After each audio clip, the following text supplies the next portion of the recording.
Yes, hello, this is Martin Young of Sitting Spiritually, and I'm about to show you some maintenance work we would suggest you might want to undertake on your swing seat.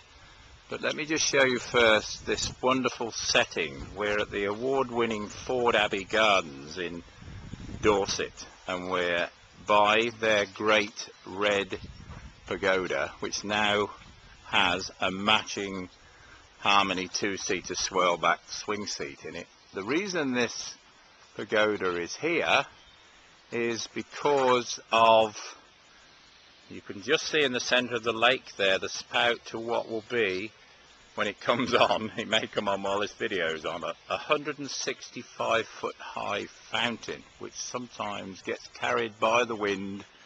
And Alice came up with a wonderful idea of using these 4 pillars and putting the roof of a pagoda, which has recently been painted to match. This is all Farrow and Ball blazer.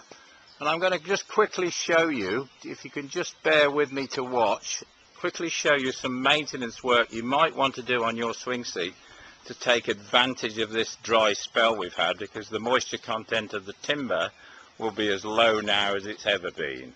I'll pass the camera to Siobhan and I'll just show you exactly what we want to do. So we start with the tools we need, either a rubber mallet if you've got one, or a substantial hammer and a block of wood, 2 17mm spanners and a 13mm socket set.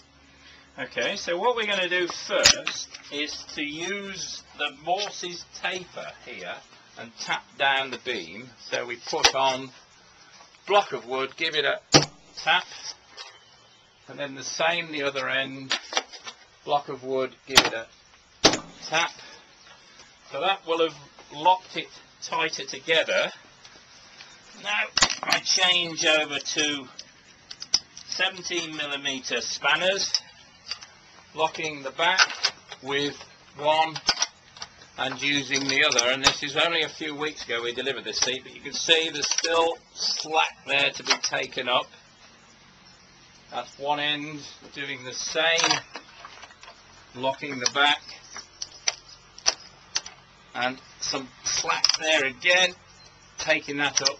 These long eye bolts, very important, using again a spanner or a screwdriver to stop them turning. And you can see we're getting movement there with them. Depending on the age of your seat, you'll be quite pleasantly, you may be surprised how much you can get up with them.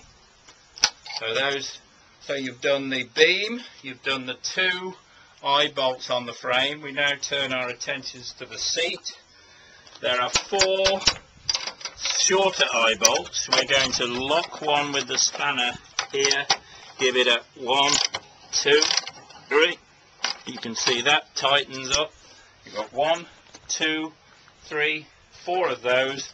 Then all your work is finished with the 17mm.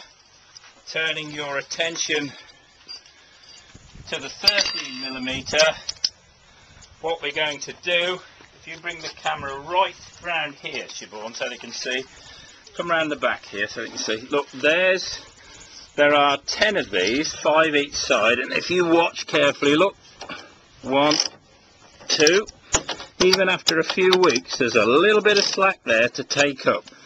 Same there, so you've got 5 each end, 2 there, making 12 in total of those. Well worth spending 5 or 10 minutes to tighten up this seat, taking advantage of the weather. I'm now going to take advantage of this seat and have a sit, which I hope you're doing quite a lot of. So it's Martin Young of Sitting Spiritually, Forde Abbey, Dorset, Thursday the 8th of July, and on cue my phone's just rung. Thank you.